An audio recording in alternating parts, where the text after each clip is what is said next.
Dr. D. Prem Anand. He has pursued his Masters, his MPhil and PhD in Physics from Loyola College, Madras University. He has been actively doing research since 2004. His area of specialization is crystal growth and its characterizations, nanomaterials and polymers which are used in solid-state batteries. He is guiding 6 more research scholars in the field of crystal growth, nanoscience and polymer science. He has published more than 75 research papers and he currently works as a professor of physics at St. Xavier's College, Palayamkotte, Tamil Nadu. Welcome to UGC lecture series in physics for BSc Physics Honours. In the previous lecture, we saw how to derive Maxwell's thermodynamic relations, and we have derived 6 thermodynamical relations in terms of S, U, P and V. In this lecture, we are going to concentrate on some of the functions in thermodynamics and the degrees of freedom and Maxwell's law of equipartition of energy.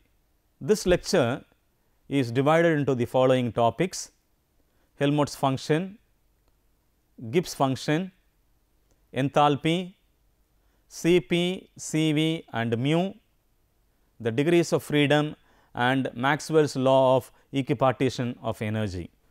What is a Helmholtz function? Helmholtz function is the property of a system and it is given by the equation F is equal to U minus T into S. This is the definition of the Helmholtz function, where F is the Helmholtz function and U is the internal energy, T is the temperature, S is the entropy. In practice, the primary function of heat engines and other devices is to perform mechanical work. From the first law of thermodynamics, for a system working between 2 equilibrium states, we have delta H is equal to du plus delta W. So, therefore, from this equation we can find what is delta W. Delta W is equal to delta H minus du, or it means that the energy converted into work is provided partly by the heat reservoir with which the system is in contact and which gives up a quantity of heat delta H, and partly by the system whose internal energy decreases by du.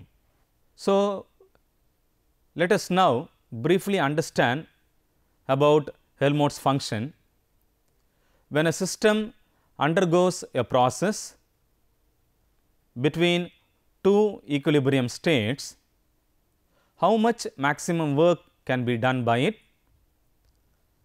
So, this can be derived by assuming that the system exchanges heat energy only with a single heat reservoir at a temperature T naught. From the principle of increase of entropy, it is known that the sum of increase in entropy of the system and that of the surroundings is equal or greater than 0. Let us say, suppose the increase in entropy is ds and the increase in entropy of the surroundings is ds naught. We can derive an Helmholtz function where heat absorbed by the system from the reservoir is delta H. Therefore, the temperature of the reservoir is T naught. Therefore, we can have ds plus ds naught is greater than or equal to 0.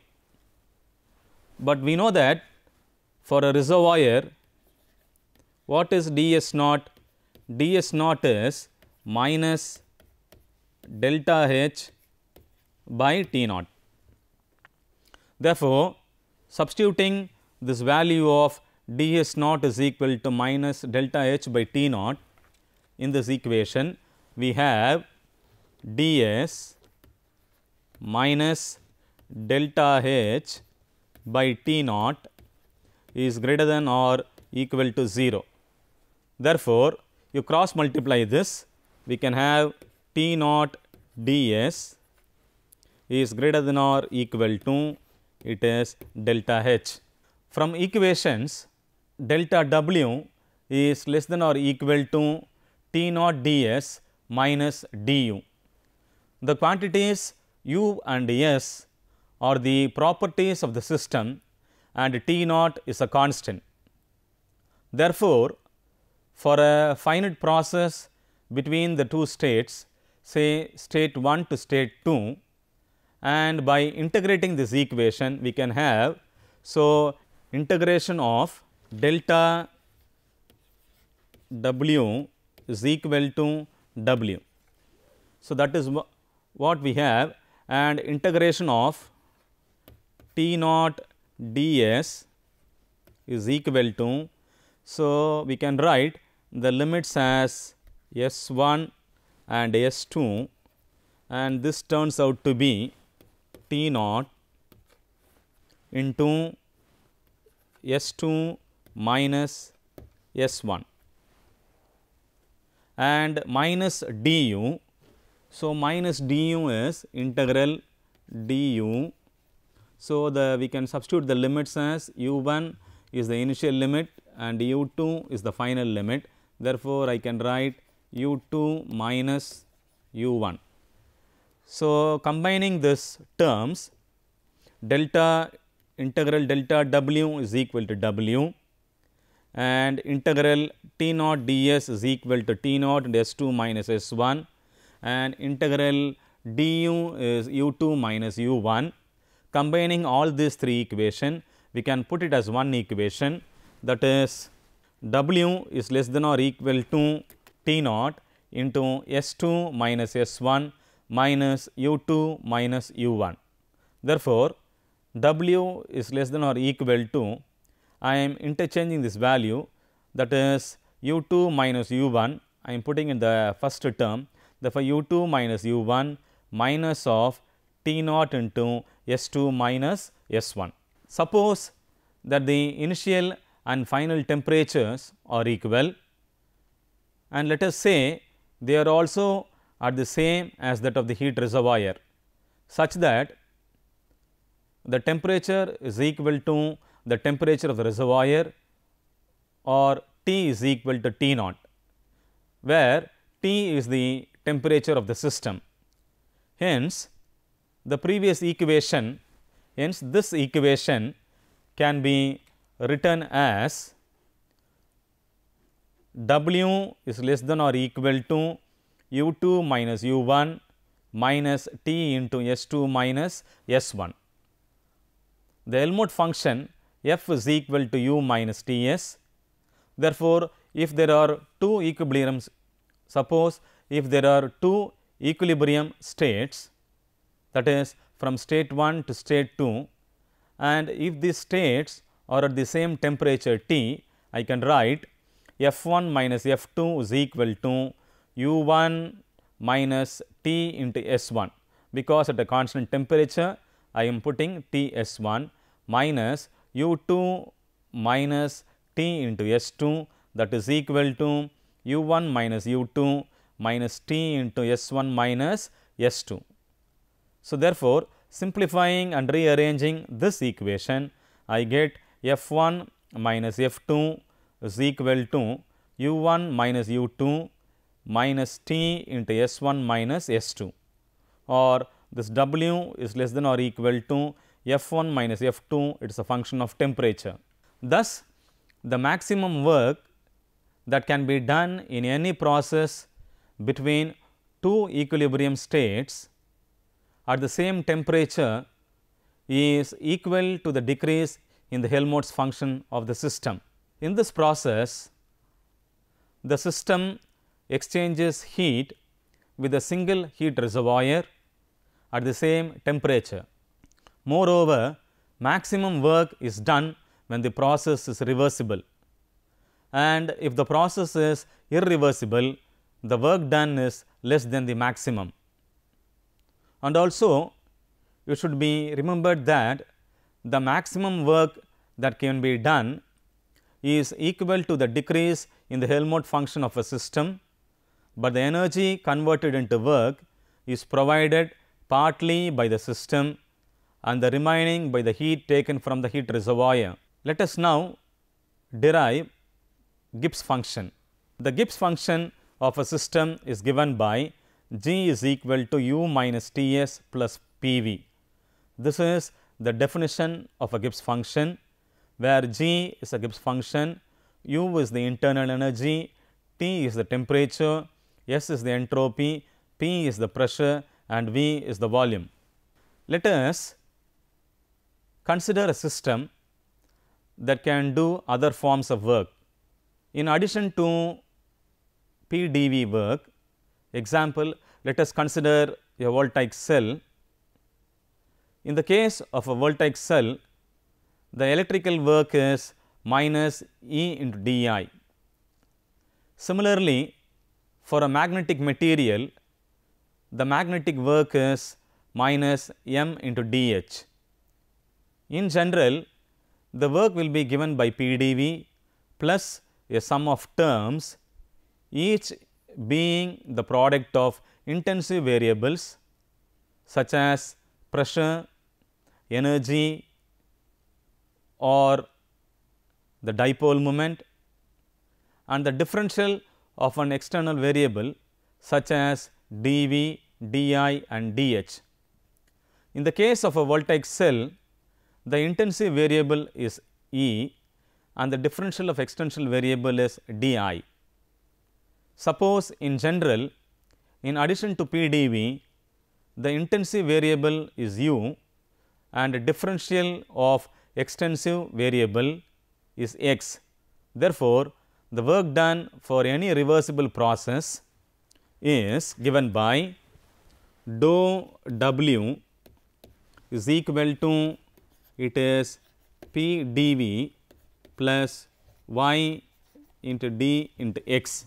When you differentiate this dW, it turns out to be W. So, therefore, if you supply the limits for this V1 and V2 at different volume, and X is X1 to X2,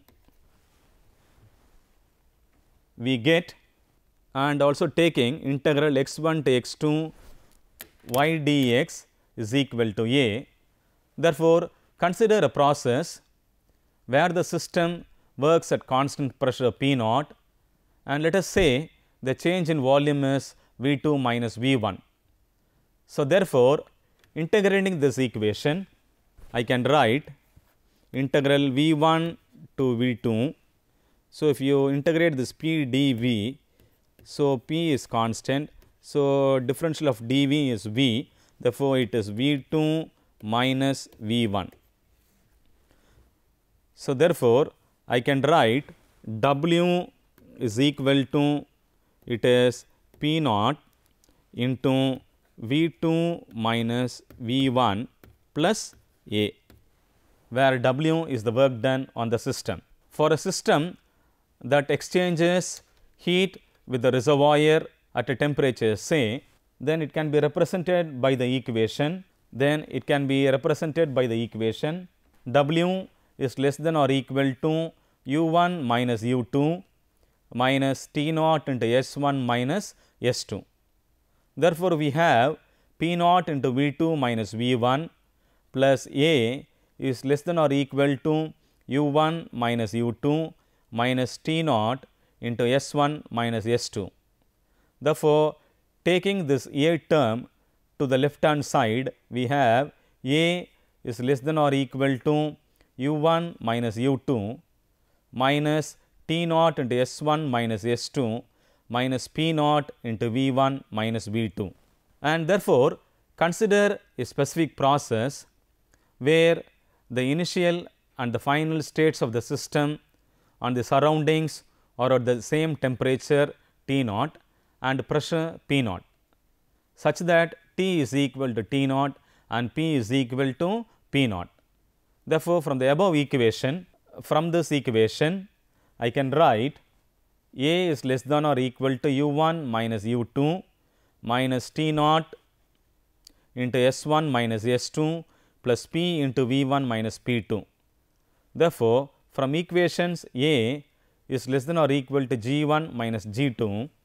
Thus, the difference between the Gibbs function of a system between two equilibrium states sets the maximum limit to the work in addition to the PDV work, provided the initial and final states are at the same pressure and temperature, and the system exchanges heat with a single heat reservoir. Therefore, the work done will be maximum when the process is reversible. The process in this case will be isothermal as well as isobaric, and if the process is irreversible, the work done will be less than the maximum. Let us now derive another function known as enthalpy. What is enthalpy? Enthalpy is an extensive thermodynamic property and it is given by the letter small h, and enthalpy is given by the equation H is equal to U plus PV. Therefore, the enthalpy is defined as the sum of internal energy U and the product of pressure and volume P and V. To study the properties of this function, let us assume that the system undergoes an infinitesimal process from an initial equilibrium state to a final equilibrium state. Therefore, from the equation, since H is equal to U plus PV and differentiating this equation, delta H is equal to differentiation of U is du plus PV, you apply the product rule for this differentiation, d of PV is equal to PdV plus VdP, P into dV plus V into dP. So, therefore, delta dH is equal to delta H plus V dP. So, you divide by this, you divide this equation by dt, we have dH by dt, delta H by delta T, V dP by dt. At a constant pressure in an isobaric process, we have dou H by dou T is equal to delta H by dou T at constant pressure. But we know that delta H by dou T is equal to the specific heat capacity at constant pressure Cp. For an isobaric process, dP is equal to 0, and in a throttling process, and if you apply the first law of thermodynamics, we have H is equal to UF minus Uy plus W, where UF is the final internal energy, Uy is the initial internal energy and W is the work done. Here H is equal to 0 and the work done is nothing but it is the difference of final and initial system of pressure and volume. We have W is equal to Pf into Vf minus Pi into Vi, where I represents the initial state and F represents the final state. Therefore, since H is equal to 0, applying the value of H is equal to 0, we have 0 is equal to Uf minus Uy plus Pf into Vf minus Pi into Vi. So, rearranging the terms, I can have Ui plus Pi into Vi is equal to Uf plus Pf into Vf. Therefore, we can have Hf is equal to Hi. Therefore, in a throttling process, there is no change in enthalpy of the system. The initial and final enthalpy the initial and the final enthalpies are equal, that is Hi is equal to Hf. Let us now derive an equation for specific heat capacity at constant volume Cv and Joule Kelvin coefficient. This is denoted by the symbol mu. The specific heat at a constant pressure, the specific heat at a constant volume Cp and Cv, and the Joule Kelvin coefficient mu is defined by the relation Cp is equal to dou H by dou T at constant pressure, Cv is equal to dou U by dou T at constant volume. The Joule Kelvin coefficient mu is equal to dou T by dou P at constant enthalpy. These three quantities are defined in terms of the thermodynamic properties, that is the pressure, volume, temperature, internal energy, enthalpy. Hence, Cp, Cv and mu are also thermodynamic properties of a substance. Now, let us turn our attention to the degrees of freedom and what is Maxwell's law of equipartition of energy. We know that the materials can be classified into 4 parameters. They are solids, liquids, gas and plasma. A molecule in a gas can move along in any of the 3 coordinate axes. The coordinate axis may be confined to 1 dimension, 2 dimension or 3 dimension. To be more precise and concise, a molecule in a gas can move in any of the 3 coordinate axes. They are x axis, y axis and z axis. Therefore, it has 3 degrees of freedom. And what do you mean by a degree of freedom? The degrees of freedom means the number of independent variables that must be known to describe the state or position of the body completely. There are 3 atomic gas molecules. One is monoatomic gas, other is a diatomic gas, the third one is triatomic gas molecule. A monoatomic gas molecule has 3 degrees of freedom. A diatomic gas molecule has also 3 degrees of freedom of translation and 2 degrees of freedom of rotation. Therefore, totally it has 5 degrees of freedom.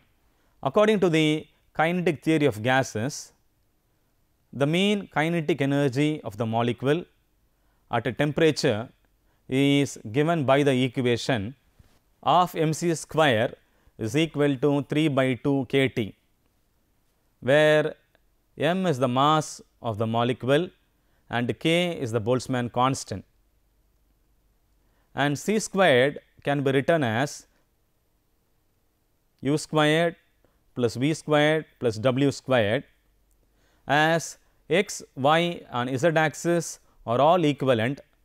The mean square velocities along the 3 axes will be equal. Therefore, we can write u square is equal to v square is equal to w squared. We know that the kinetic energy is of mv squared because it is the energy possessed by a body by a virtue of its motion.